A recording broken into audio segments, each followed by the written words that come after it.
Hey everyone, it's Nicole Mitchell and I'm back and I'm super excited to introduce you to a friend of mine from my school. Her name is Kim.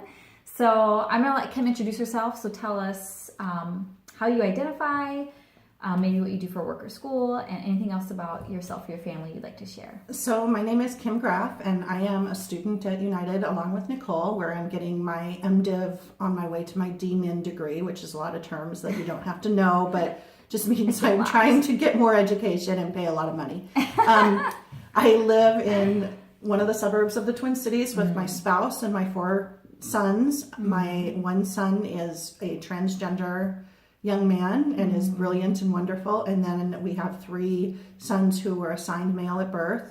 I am also a queer woman.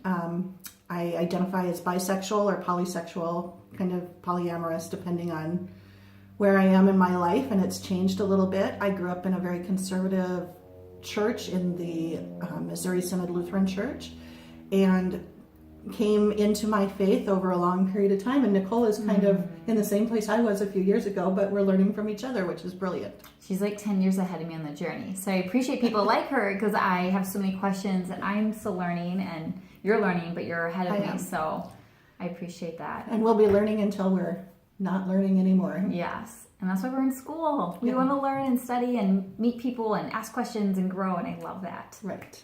So today, Kim and I are tackling the last Clobber passage that's used against LGBTQ people, and this one's found in Genesis, specifically Genesis 2, verse 18 and 24 that we'll be talking about. So, Kim, I'll let you start. What would you like to share with us in regards to Genesis 2? Well, first, I think we have to understand what this is, what's happening in the biblical narrative here. And this is at the very beginning. This is the creation story, which many of us came from churches and denominations where that's a literal thing, that creation was 7 days. This is the way it was laid out. It was 6,000 years ago, and these are the way the events occurred. And that's all okay. That's great. But we also have to be aware of what that means. If this is a literal translation, the creation story at that time means there were no people on the earth. So not only is God creating man, God has to give man a way to procreate, to populate the earth. So that's where we're sitting up here looking at it now, is that's what God's intention was, and that's why Adam was created and why Eve was created. Yeah, and so I think something that's really interesting about this is they're placed on the earth and they need to procreate, and so they do. And I think something that was really fascinating to me a few years ago when I learned that Adam wasn't actually like a literal name like Kim or Nicole. Like Adam is Adam, which is a word for dirt, right? This human that is formed from dirt. And so to me, that even just changed the understanding of this passage. And then I was fascinated to learn that Eve meant life. And so dirt and life came together and they created more life-filled dirt, which is basically what we humans are. And that just like blew my mind. I never heard this before. And so I think something that's interesting is I think a lot of people can confuse or aren't aware that your gender identity and sexual orientation are 2 different things. And so this is a passage that says, see, Adam and Eve, it's a husband and wife, that's what it's supposed to be. Yes, like the gender is in the text, right? Male and female, but that doesn't say actually anything about orientation. And so the fact that like John and I have procreated doesn't say anything about or doesn't tell the full story of our orientation and especially my orientation. So even though we identify and appear as male and female, we came together and had babies, I'm not straight. And so I think I just want to like introduce the nuance to some of these verses, like, hey, Adam and Eve, male, female, came together, but it actually says nothing about their orientation. They could have been pan or bi. We don't know. We just know they came together and had babies, which I'd love for you to share more on about procreation then and procreating now. Well, and I think also when we're talking about that, we have to understand too that even if at that time this was the way to be human and it was the only way to be human, 6,000 years have happened in the meantime, and we've had environmental factors that have played on humanity, which means even if man and woman were created as male and female at that time, we know from scientific evidence that since that time there are dozens of variations. There's XXY and X, Y, Y, and single X, single Y, and all these variations just in the chromosomes that we inherit.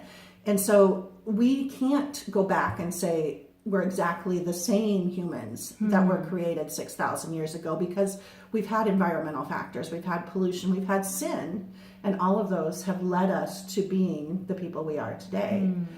But as far as the procreation goes, the other thing we have to remember is if there were no people on earth, that means that man and woman had the imperative that they had to repopulate.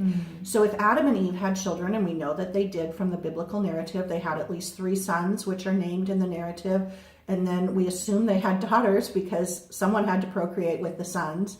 That means there were things going on even in the narrative that we would not say are okay today. We would not say incest to procreate and populate the earth is an okay thing.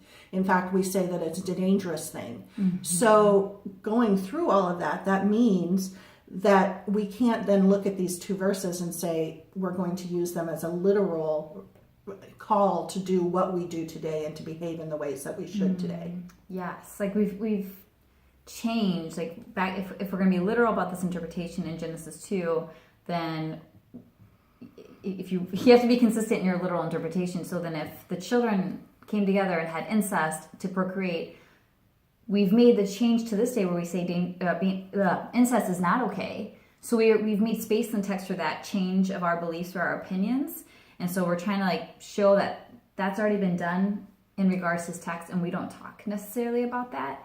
And I think another good point that we talked about as we were preparing for this video is that back then, if there were no other humans and Adam and Eve were the first, they had to procreate.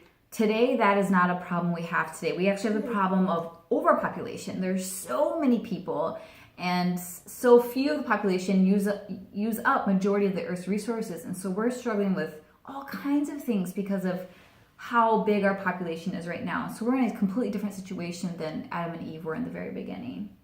And I think that you also then have to look at who we are called to be. And if we are called to be Christians, that means that even though we're looking at a biblical narrative and a biblical historical text, we have to then interpret it through the lens of Christ, because all of our faith is built on Christ, not on, otherwise we'd be Jewish. I mean, that's the reality. So if we are going to Christ, Christ had a very strong opinion. He said there are 2 things that you have to do to be close to God. You have to love God and you have to love each other. Yeah. So if we love God and if we love each other, then if we are saying we're going to use this verse written 6,000 years ago to say we don't need to love a specific group of people because of who they love, we are actually in violation of Jesus's strongest commandment, which is to love each other. And so everything we do has to then be refunneled through that understanding of who Jesus was and who we are called to be. Yes, I love that. I loved how she earlier when we were talking, you said, we're called to love God and love each other. So if we're rejecting a group of people, that's not loving. If we're rejecting a group of people because of who they love, that's not loving. And so we just keep bringing it back to Christ and his command to love radically. You love God and you love others as you would want to be loved. I would love for you to share too about what we talked about nuns, monks, and priests. Yeah, so the other thing is if you look at church history, even if you say, okay, I'm going to stick with this, then you look at church history, and we created space in the Christian faith for people to live in celibacy. In fact, that's how people of faith, the leaders of the faith tradition for almost 1,500 years, were expected to be celibate. They did not engage in relationships, and we still give that space. We still have monks, we still have nuns, we still have people who have said, I'm not called to be in a marriage, I'm not called to procreate, I'm called to serve God in these other ways, and this is how I'm going to do it. And we, in fact, those people are often revered because they do good works in other ways. So we are giving space. We are already saying we're going to go against this verse. We're going to not say we have to take it literally for that group of people. So what we're really doing is not saying as a faith that we have to continue to be literal in our interpretation of this verse. We're saying instead we're picking and choosing how we're going to be literal and when we're going to be literal. And if you believe that it's a literal interpretation, it has to be consistent. And right now there is no consistency in that. Such a good point. I just think it's so good to see where we've made space for different interpretations and different lifestyles, and the fact where Scripture says it's not good for man to be alone, and yet we've revered and encouraged and applauded faith leaders of celibacy like nuns and priests and monks. And so we've made space like, okay, yeah, it's not good for me to be alone, except for when you're when you're a nun or a priest. So we've made an exception there, and I think that's just, I think what our goal here is just to show some of the nuance and some of the ways we've worked around these verses, maybe without even explicitly being aware of it. And so just to kind of show you there's so much depth here than what appears at the surface, and context and history, different religious and denominations understanding, and this is just the tip of the iceberg. And there are, and that's an important point with all of these, so-called Clobber verses that you've covered. This is not, we couldn't possibly cover everything, all of this, because people have been having these discussions for hundreds of years. Yes. Actually, all the way back to Augustine, who really went into sexuality and who we are called to be as sexual beings. But even if you look through all of that and you go, okay, I'm going to stick with where I am, you're going to have to do more research, because, and there are dozens of queer theologians out there that you can look to. Some great ones, Patrick Chang, who is a professor at seminary in Chicago, at Chicago Theological Seminary, I think, but he is brilliant and has written dozens of books on this, and talks about, Ken Stone is another one. They talk about practicing safer texts is one of Ken Stone's books, where they really get into all of the different ways you can look at these verses. And they also do what you did, going back to the Adam and Eve, is they look at the actual language and they say, what does Adam mean and what does Eve mean? And what was the goal here? Because what God was really doing in those verses is restating the creation story. Genesis 1, the world was dark. Genesis 2, God creates the world, makes the oceans, makes the land. And you go all the way through, and then you get to this chapter, and God is saying, I created all of this, and now I'm going to do it again. Adam is coming out of the dirt. I am creating Adam from the dirt. Eve is then going to procreate. So out of nothing, out of dirt, out of this, we are going to have a creation story, and we're going to have these people created, and they are going to populate the whole earth, and we are all going to go back to them. And I grew up, I'm married to an atheist, which has made some interesting discussions on this. And what we have found is actually, when you look at that interpretation for both my spouse and then my youngest son, who believes very similarly, it leaves the room for evolution. It leaves space for other people to say, wait a minute, I don't believe God just touched the earth. I believe God used science and used other methods to create the earth. So you have to keep digging in and digging under to see all of the different places. And then if you do that, and then you look at it through Christ again, you end up with a different understanding, and it's a different, beautiful world. And it actually, these verses, it's funny, the people who are afraid of the Clobber verses, I think, haven't taken the time to realize the beauty within those verses. And they are challenging, but as a queer theologian, I don't feel like I can just ignore them. Yes. I actually have a couple of friends who are straight, and they hold to a non-affirming position when it comes to LGBTQ people. And when we talk about how they study, they've told me explicitly they're scared to study because they're afraid it's going to change their mind. And that kind of just makes me feel a little sad that first they're making decisions based out of fear, and that they'd rather stay comfortable and reject people from a place of comfort than go through the uncomfortable of wrestling through and studying and researching and be willing to make this shift that is scary, because you might lose friends, you might lose family, you might lose your church. Like, all queer people have been there. And so that's scary to my straight friends, and so they just choose not to engage. And that makes me so sad that they would do that, because it's not just an issue or a topic. We're talking about real people with lives and pains and dream, and your comfort can be the very cause of someone else's pain. And so some queer people are afraid to study Clobber passages because they have been so harmful. And so I think what I like, just from you saying that, I want to push and be like, come from a place of love. Come from a place of love. Operate from a place of love. Love for God, love for others, love for yourself. Don't make decisions based in fear, because that never ends up well when you make decisions based in fear. Love I'm like, love is the answer, you guys. So cheesy, but it's so true. But, and growing up, I mean, and I was kicked out of a denomination, and my family has rejected me for my sexuality. So I get all of that, and I get the fear because I was that person. I clung so tightly to my beliefs. Back when I was a teenager in the we'll say 90s, I'll just give my age away. But back when I was a teenager, there was a group of videos that went around for a long time called Origins. And what they were is you went to these seminars for about a week and a half to learn how to be a literal biblicist. And that's where my faith started. So I actually, when people say this is where I am and I'm afraid to learn, I get it because I was so tight with that. And it took a lot of things where I started to realize that my clinging to that meant I wasn't loving people. And for me, the final thing that kind of determined where my future would be was when Matthew Shepard died, because I grew up in Sheridan, Wyoming. It's a small town. Matt Shepard and I have friends in common. In fact, I spoke to one of my best friends who runs the Shepard Foundation now yesterday. He's, we were childhood friends. We've known each other forever. And he was a friend of Matt's. And when Matt Shepard died, the reaction of a lot of those churches, including the one I belonged to, was, he's now in hell. Because that's the literal interpretation. And I don't think everyone knows who Matthew Shepard is. Matthew Shepard was a young man who lived in Laramie, Wyoming. He was, in 1998, he was taken from a bar by two other young men and taken out into the country and beaten and robbed and tied to a fence. And he died of his injuries 4 or 5 days later. And so he kind of became a rallying cry because he was very young. He was only 19 at the time or 20 at the time. And this tragedy that happened to his family.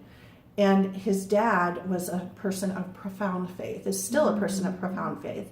And Dennis made it very clear that he knew his son was in heaven and he knew that God was with Matt Shepard when he was on that fence. And for me, then to have my pastor at my church say that's not true was so alien and so foreign that I felt, and it's not just me feeling, I felt that God led me away from that belief. And God led me to a place where I had to be willing to start reinterpreting everything I'd learned. And I'm still, like I said, I'm still working on it because there's a lot of reinterpreting and relooking at and revisiting. And it's going to take the rest of my life. And hopefully I'll continue to write while I do that. Yes, it's so much unlearning and learning at the same time. In fact, the theater company I'm on the board of, Uprising Theater Company, we're actually doing a production about Matthew Shepard in 2018, and so I'm really excited to share and make this story more known. And it's a heartbreaking story that I hope we can learn from. But in the end, I think we've said it. When you look at all these verses and you look at Genesis, just remember to love, because if you love, even if you come at different ways, there is a way to love and be in disagreement. And I work with a lot of elderly people today. And one of my best friends is a woman who grew up Southern Baptist, and she's now in her 80s.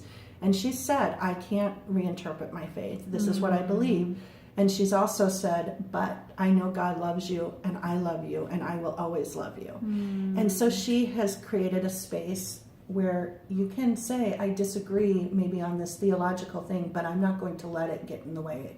And I'm not going to let it control how I treat people. Yes. And I think that's the biggest thing is go through your faith and learn and study and get to your faith the way you need to and whatever it brings to you. But at the end, if you cannot love each other, then something is broken there and you need to reconsider. Yes. That's so good. Thank you. Thank you. Thank you for sharing with us. And yeah, I just respect you so much. Thanks for having me here. So I hope that blesses you guys too. We're going to post some resources down in the description box for you to learn more about certain queer theologians and resources about the Genesis 2 passage. And I hope they help you on your journey. All right. Thank you guys so much. Thank you, Kim. Thanks, and have a great Christmas. Yes, you guys too. Bye.